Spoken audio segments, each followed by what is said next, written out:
Del Evangelio según San Mateo.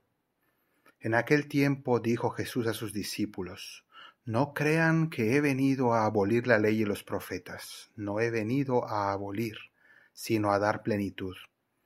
Les aseguro que antes pasarán el cielo y la tierra que deje de cumplirse hasta la última letra o tilde de la ley. El que se salte uno solo de los preceptos menos importantes y se lo enseñe así a los hombres, será el menos importante en el reino de los cielos. Pero quien los cumpla y enseñe, será grande en el reino de los cielos. Palabra del Señor.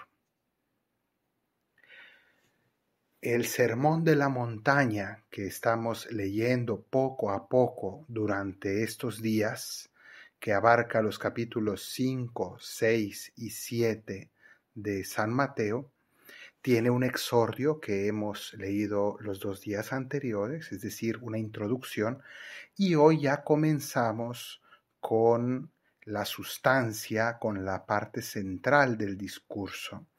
Y esta es ya el inicio de lo que escucharemos los próximos días. Jesús comenzará a hablarnos de las leyes del Antiguo Testamento y cómo las interpreta Él, cómo las interpreta Jesús. Ya tendremos los próximos días para ir viendo poco a poco los ejemplos que Jesús pone.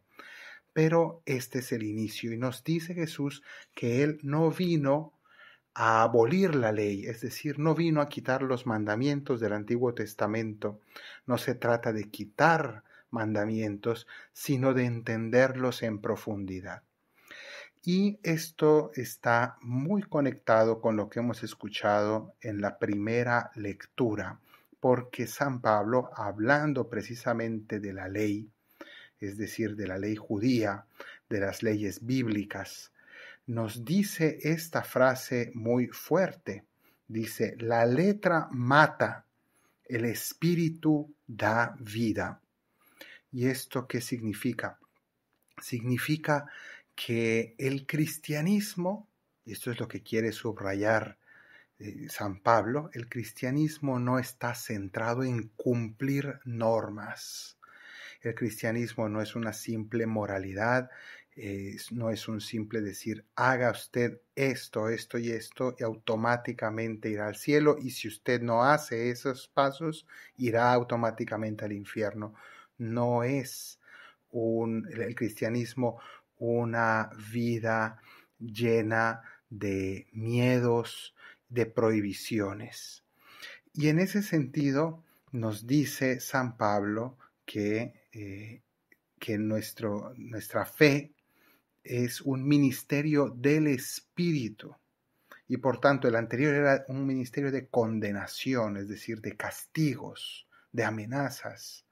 Mientras que aquí él habla de un ministerio de justicia, es decir, de santidad, es lo que quiere decir la palabra justicia en la Biblia, especialmente en San Pablo.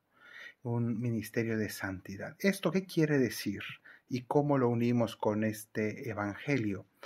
Pues claramente Jesús nos quiere decir que en el cristianismo seguimos teniendo la ley, sigue habiendo unas obligaciones, pero las trascendemos. Significa que no vivimos solamente por unas prohibiciones, por unos castigos, sino que tenemos que llegar a la santidad del amor y entender esa ley de una manera más profunda desde el corazón, desde nuestro interior.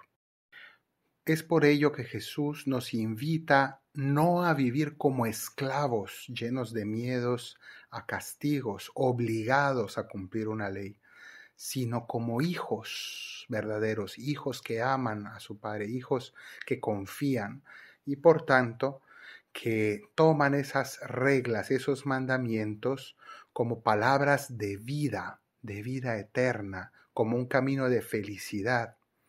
Esa es la gran diferencia y por tanto Jesús quiere conciliar tanto el hecho de lo que dice San Pablo, de que hemos de vivir un ministerio de santidad y de vida, de espíritu, pero al mismo tiempo cumpliendo la voluntad de Dios. Se puede dar el caso de quien diga, yo quiero ser cristiano y como soy libre y soy hijo de Dios, no soy esclavo, por tanto, no vivo los mandamientos de manera literal, y entonces vivo tranquilamente interpretándolos a mi manera, ¿no? Y entonces sería llevar al extremo esas palabras de San Pablo, que la letra mata, el espíritu da vida. Y entonces podríamos, y alguno puede decir, bueno, la letra mata, por tanto yo no interpreto literalmente los mandamientos, hago lo que quiero. Eso sería terrible. Eso sería una falsa libertad, sería una instrumentalización de la palabra de Dios. Jesús aquí nos dice que antes pasarán el cielo y la tierra que deje de cumplirse hasta la última letra o tilde de la ley. Es decir, tenemos que ser serios en entender la voluntad de Dios, la palabra de Dios, los mandamientos de Dios. Pero al mismo tiempo San Pablo viene y nos dice que el Espíritu da vida. Pongamos un ejemplo para entender la relación entre la letra y el Espíritu.